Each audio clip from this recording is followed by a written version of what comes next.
I am so very pleased to have with us today Terry Kroeger. Terry is the president and CEO of BH Media Group, which is a subsidiary of Berkshire Hathaway, as well as the publisher of the Omaha World-Herald, which is Nebraska's largest daily newspaper.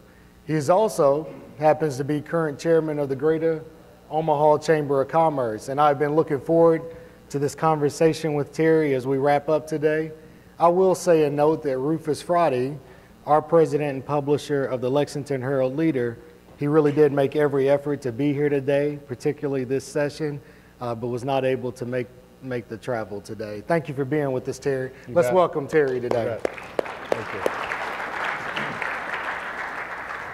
Terry, you hold several hats in the community. One is president, CEO of BH Media Group. One is publisher of the Omaha World-Herald, and now also as chairman of the Chamber of Commerce here. Why did you decide to take the lead as chamber chairman? How do you balance all of those roles, and especially with them being so intertwined in the community? Well, my wife would tell you I don't balance them particularly well. And really, we've had a commitment for a long time, and happily our new ownership through Warren and his company, they support this, but we really think that kind of involvement is essential for, I have an ego about this, but I think newspapers are the preeminent provider of information about the community. And so if you're not involved in the community really deeply, really involved, really going to the stuff and meeting people, we think it makes us less effective, and we think it makes the community less effective. So, you know, we kind of drink that Kool-Aid every day, and we really feel strongly about it. Well, and with that involvement, what would you say the impact has been on the community and the region? I think the community has benefited from the newspaper's engagement for well over 100 years. And so this is, I didn't invent this, I'm just continuing. I wish it would have been my idea, but it wasn't. We just come from a long legacy of community involvement. I don't know if when you were here, if you got to our zoo, which is the Henry Doorly Zoo, it's one of the preeminent zoos in America. Henry Doorly was one of our publishers of the World-Herald. So that engagement, that involvement, it just goes back a long time. It's just kind of part of our DNA. Okay. What would you say are the top 3 things that Omaha does well as a community? I think, I don't know if it's the top 3, but the one that I think stands out the most is just the cooperation of all the various facets of the community. And whether it's, you know, the private sector working with the public sector, I understand you've heard a little bit about that. I think that's real. It's not just lip service. I think we do that really well. Or whether it's the people who have a lot of money finding the places that are going to actually put the money to work and doing that in the right way. I think we do that well. I think we do events really well here. We just got the swim trials back for 2016, so we're pretty excited about that. But if you look at the events kinds of things, the College World Series sorts of things, I understand Louisville and Kentucky maybe could make it this year, so come back if they do. But we do those kinds of things really well. And I think when we have a problem, we admit it to ourselves and then we get to work on it. I think those 3 things are kind of the things that stand out for me. What would you say are the top 3 challenges, or 3 of the challenges for Omaha? I think we have a poverty issue that needs to be addressed in certain segments of the city. And I think hand in hand with that goes an education system that is excellent in many ways, but fails certain parts of our community. And then I think we have a violent crime issue that, again, tends to be segmented in certain parts of town, but it's unacceptable. And those 3 things are big challenges that I think go hand in hand. We also have some budget issues at the city, but I think money problems are easier to work out than people problems, typically. And just so the audience knows, you'll have an opportunity for Q&A today as well, and welcome to follow up on any of my questions or any of your own. Terry, you've also played a key role in the city's economic development efforts, what I believe is called the Prosper Omaha campaign. Can you give us an overview of this organization? Why is it important for you to be involved, and how does the campaign go about reaching its goals and impacting the community?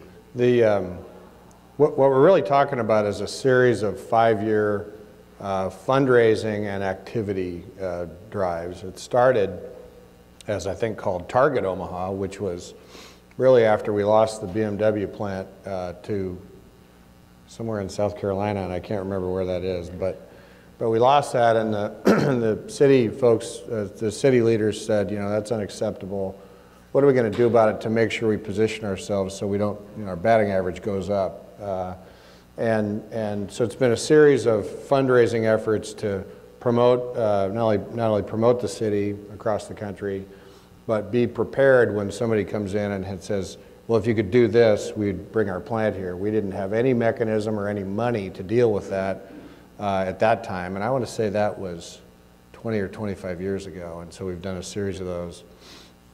This latest one is a $23 million campaign over 5 years. I think we're a little over halfway there. David could tell you for sure if he was here. But and it's to address all the things we think we need to deal with, whether it's land banking, talent development, economic incentives, promoting Omaha through the various mechanisms that are available to us, and being prepared to succeed, as I like to say. You heard some chuckling in the audience because I believe it was 2 years ago we visited that city you couldn't recall in South Carolina. Is that right? The BMW. Spartanburg? Greenville. Greenville, okay. Right. Yeah. So you mentioned the challenges of the education system meeting certain sectors or reaching certain sectors. What are the relationships, partnerships like between the Chamber and K through 12 schools and post-secondary institutions? I think they're generally very good. We've had a little bit of a challenged relationship with the Omaha Public School District, which is the largest school district. They have about 50,000 students. And their board had met with some level of dysfunction. They had 12 board members, and they had a series of just, if they'd been a public company, the stock would have dropped dramatically because of some of the things that occurred. And it got to a point where the legislature, which governs public schools in Nebraska, really decided to blow up the board structure.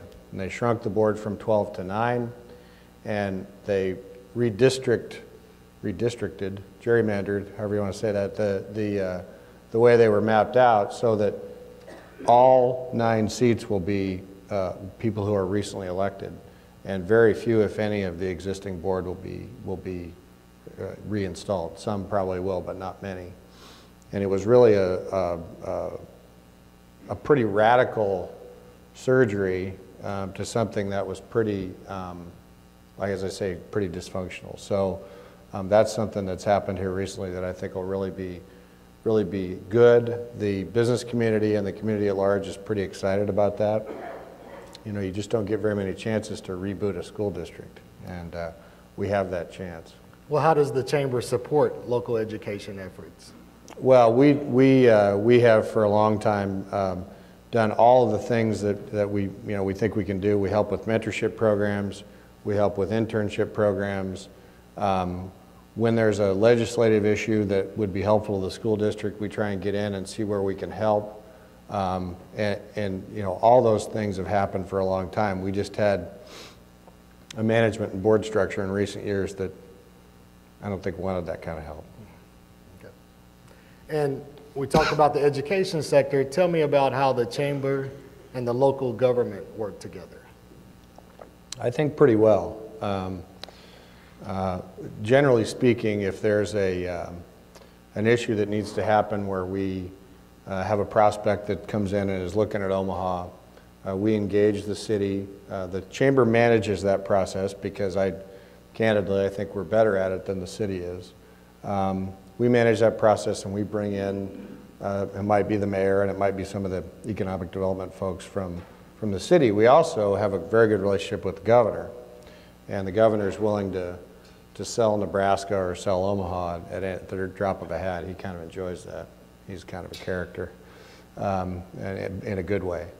So we've had a good relationship in terms of working together, trying to get the chamber to do what it does well, the government to do what it does well, and usually we agree on those things. Sometimes we don't, but you know how that goes.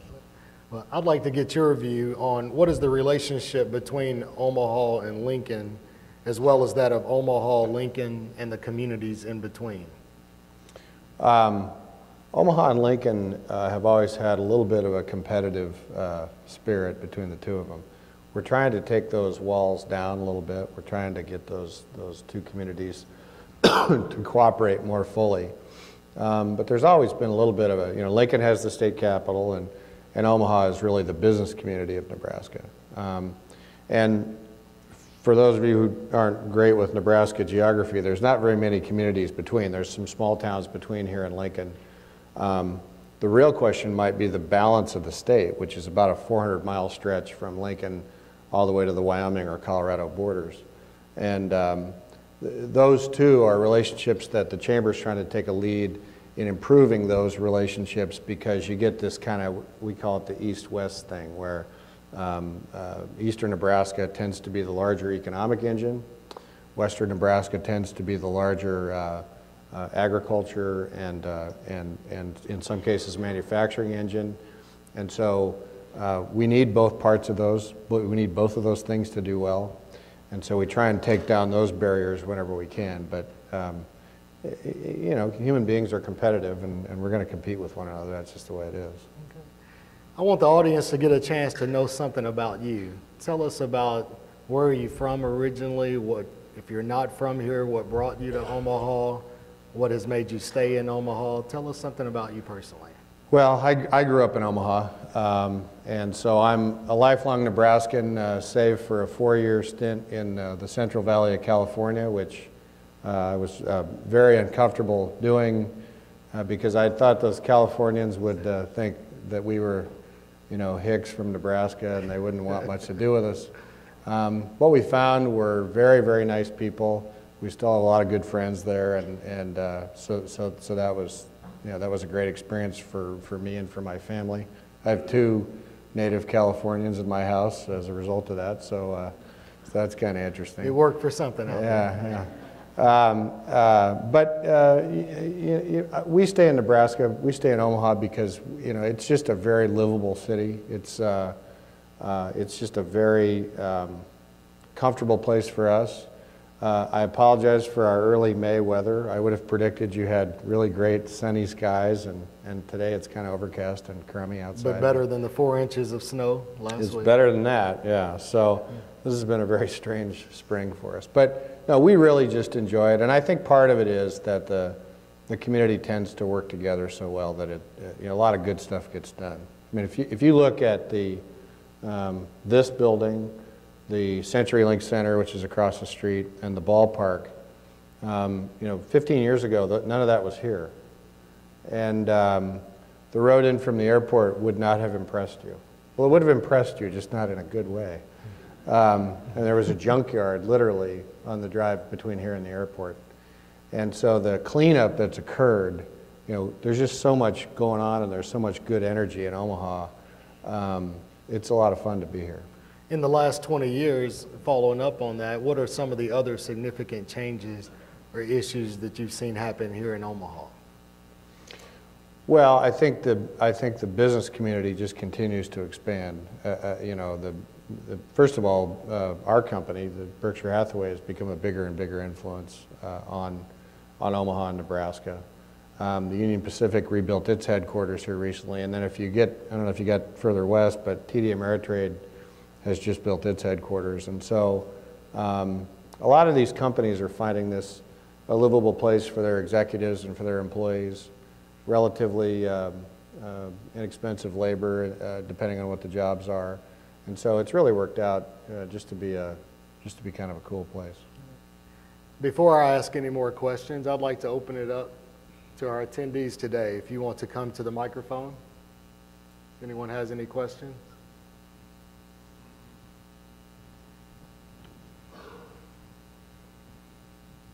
Morning, thanks for being here. I've got a question. It's clear that you're very invested in the success of this community. From the perspective of the Omaha World-Herald, how do you balance being investigative journalism, kind of a community watchdog, an organizational watchdog, with being a cheerleader or a champion of good things that happen in the community at the same time? I'm really fortunate that I have, I think we have some of the best editors in the country. Mike Riley is our executive editor, and what I will typically do when I'm going to cheerlead, which I do, I'll sit down with Mike and say, you know, here, I'm going to cheerlead on this. Tell me what is going to bother you about it. And he and I have a very candid relationship, very honest relationship, and if there's something that he thinks I'm going to cross a boundary, he'll tell me. But in our company, and I think in newspapers that really pay attention to this, there is a difference between a publisher and an editor. And publisher needs to be the CEO, needs to be involved in the community, needs to cheerlead, to use your term. But the other thing that I do, every board I go on, I tell that entity, I want to make sure, before I say yes, before you say yes to me being on your board, understand this gets you no slack with our newsroom. In fact, it probably gets you watched more closely by our newsroom, because never would we want to suggest that there's any kind of a backing off just because I'm involved with something. We had Creighton University. I'm a trustee of Creighton. It's a great institution. Doug McDermott's really fun to watch. You guys are basketball people, I would assume, being from Kentucky. So if you get a chance to watch him, he's great. But Creighton's going to the Big East, the new Big East, all the Catholic schools, and you guys have heard about that. And we, of course, were trying to break the story, and I knew a lot. And I also told our newsroom, I said, if I go to a meeting and somebody tells me something in confidence, I'm not going to go back and tell our newsroom, because then nobody will ever tell me anything again. So we chased the story down and broke it legitimately. And I didn't make Father Landon very happy. So if you're a Catholic boy like me, you don't want to make a priest mad very often. But that, I walk a fine line on that relationship, and we manage that every day. But it's hard to manage, but I think we do it pretty well. This is a great question. Thank you for coming. Can you hear me? Thank you for coming today. A lot of times we talk about education, we talk about the achievement gap, and we've talked about that today. My question would be, with all the CEOs that we have here with the Fortune 500 companies, and you being one of them, if you changed your company from what it is now to a public school, as the CEO of that public school, if your school's failing, what would you do to turn it around? And I'd really like the people here from Lexington to think about that, because everybody talks about this achievement gap every year, year after year after year, and we talk about what we're going to do about it and how we're already doing something about it. But if we were all CEOs of a school and the school is failing, that's our business now, and our business is getting ready to go out of business. So we would take definite, immediate action to fix that. So from that perspective, as a CEO, what would you do if you were a CEO of a school? I think that's a really great question, and I've actually thought about this a lot. And if I've said, in fact, I think I gave a speech to this effect once. I've said, if you parachuted me into the OPS administration building and said, you're in charge now, fix this, I think what I would do is try to first identify the most challenged schools that we have. And say, for the sake of discussion, that's 15 elementary schools and 5 junior highs and a couple high schools. And I would attempt to convince my board. If I was Solomon and I could do whatever I wanted, I'd just do it. But I'm not sure you can do that in the public sector. But I think you got to go out and say, okay, I'm going to target the 15 best principals I can find, first of all. And we're going to pay them extra pay, because it's a lot harder to do that job, I think, than it is to do the suburban school where all the kids come to school having had breakfast and having slept 8 hours the night before and so forth. So I think that's the first thing I'd do, is go out and get the best, just like we would in our company. If we have a troubled newspaper, we go out and find the best manager we can to run it. It's not really that odd of an idea. And then I think I would empower those principals to go get the best teachers they possibly could to improve the quality of education in those schools. And I think you'd have to pay a premium for that. So I think what I would do, no different than a business, and again, it's easy for me to say because I don't have to deal with school boards and teachers unions and all that kind of stuff, which I think are a challenge for these folks. But what I would want to do would be to pay extra for great managers. That's probably a really insensitive term for a school, but I think somebody to manage that process to a result that's a lot better than we're getting today. That's where I think I would start.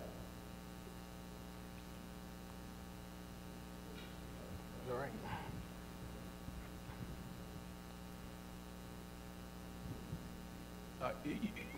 Your company works, I mean, you work for Warren Buffett's operation, don't you? Correct. Okay. What do you think, how will your life change when he departs? And how will the company change at that stage? And what will happen to the price-earnings ratio? Well, first of all, I have a contract that he says he's never going to die, so I'm not too worried about that. You know, he gets that question a lot. He got it at the annual meeting again, and there's a succession plan in place that he and the board have secured. How will my life change? I don't think it'll change much. I think the only thing that's just awesome about reporting to Warren, if you're me, is that he really loves the newspaper business, and so I think he likes it when I call, which is probably not, you know, I'm always worried that I'm thinking, I'm the last guy in the world this guy to be talking to, but I think he really enjoys our business, so that's kind of fun for me. But I think my guess is if Warren happened to pass away next week, I suppose, I'm not a stock analyst, I suppose the stock price would fall temporarily, and I don't think I'm violating any SEC regulations to tell you that I would advise all my friends to buy at that moment. Because I think I think if you look, and if you read any of the transcripts from the annual meeting, and the culture that he's built is so unusual and maybe not even possible to replicate. I just think there's a lot of powerful things that are even bigger than Warren Buffett, and I mean no disrespect. In fact, I mean great respect because of what he's managed to build. So I don't really obsess about that. I happened to see him over the weekend, and I think he looks better than I do. He it's kind of a low bar, but you know,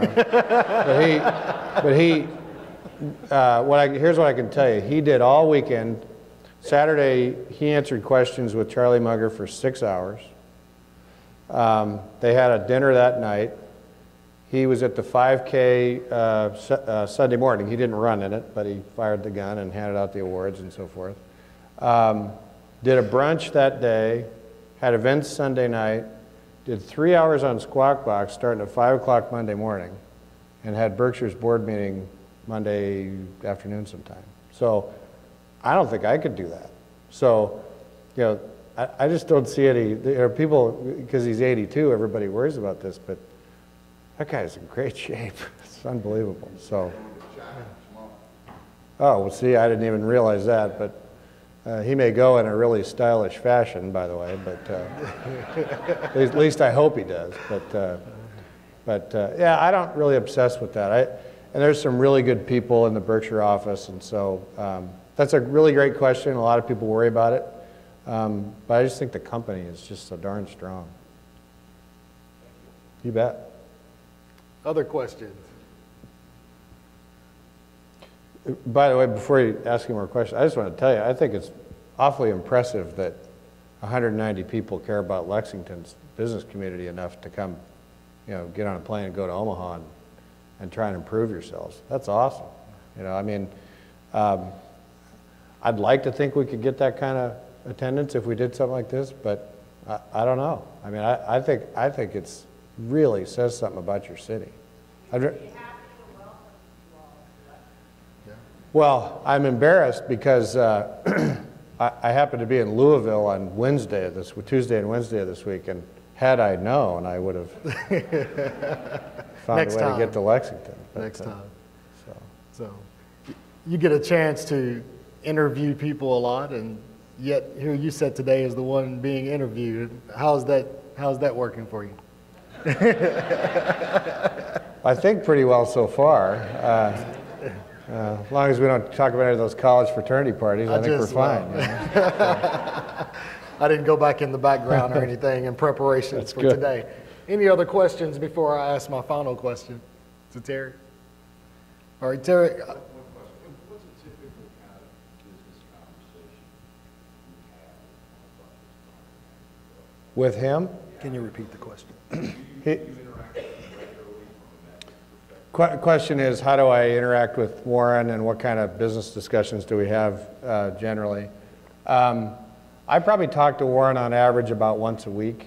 It just depends on what's going on. If we're trying to buy a newspaper, you know, he's interested in that and wants to talk about it, and I get some great advice from him. I mean, you know, I always tell people, every time I talk to Warren or he walks me through how to do a deal, I feel like Luke Skywalker going to see Yoda in the swamp. You know? I mean, it's just so. I'm always smarter when I come out of the meeting. I doubt he is, but I know I am.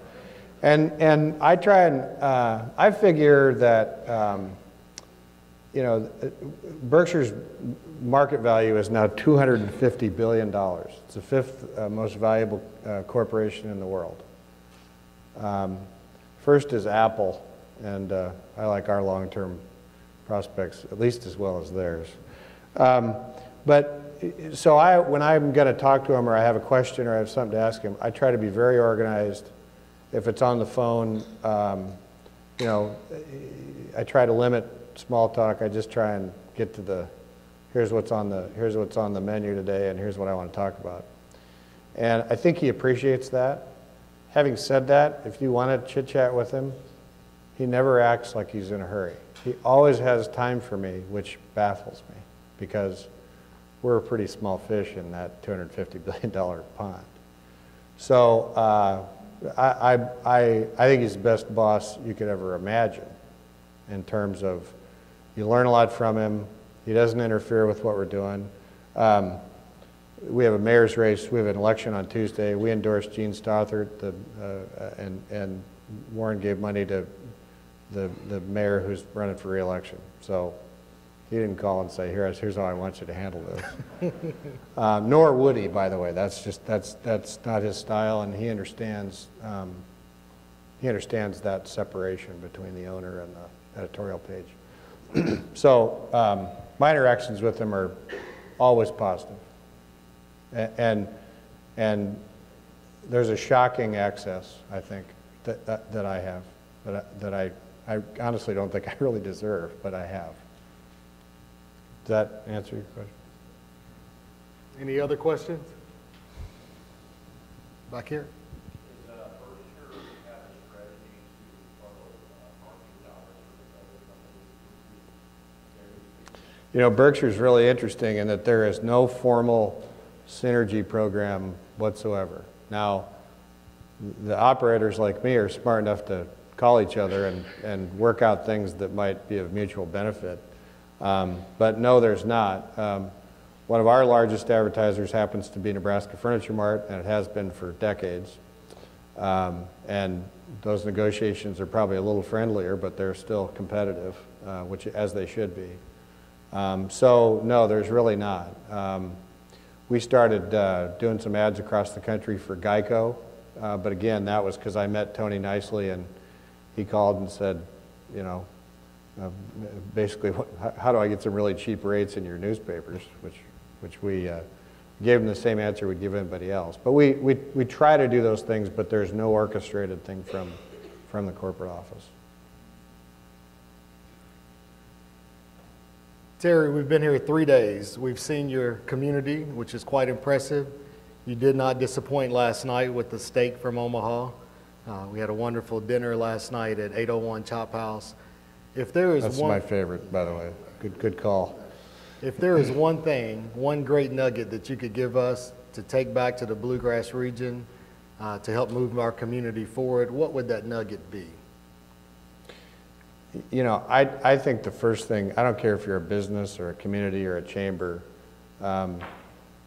if there's an opportunity to fix something, the first thing you got to do is admit you got a problem. If you're, you know, if smoking is making you unhealthy, you got to admit that's a problem and then fix that. If you weigh too much, you got to admit that and you know, get on the treadmill. It's no different than communities like ours that have an issue with whether it's poverty or violence, which we think are higher than they ought to be.